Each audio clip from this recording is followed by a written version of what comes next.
bugün çatıldı ikbalimiz. Mahmaler tirlere bar yanakılda. Baktın bağdasını söyge kaldıryan. Henüz edilmedik şeyle pek yolda. Söyleyeyim söydüğüne görke beslenip, söylemedin vaktayına seslenip, asuda dövüre heveslenip, mehe kanıp yaşabaplı ilde. Durmuşun oyununda çıktın diyeceğime, ayan şu gömrünü vürüsün geceme. Esas molduk buldum köyü göçeme, gördüm güzelliğin alelvan gülde.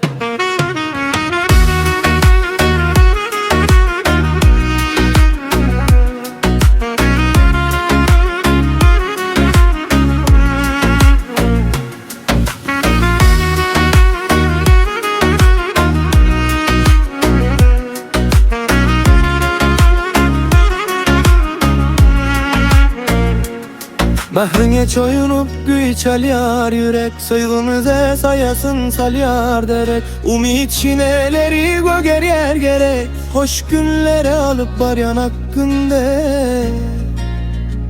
Sen öz güzelliğini paylaşmen bile, bu durmuşum görke geldi sen bile. Işkı tamamlanacağın o ten bile, hak günlere yol gör kezen tek yolda. Durmuşum oyununda çıktım güceme, ay işkingrim ayfın güceme. Esas molduk oldum köyü göçememe, gördüm göreli var elvan gülde.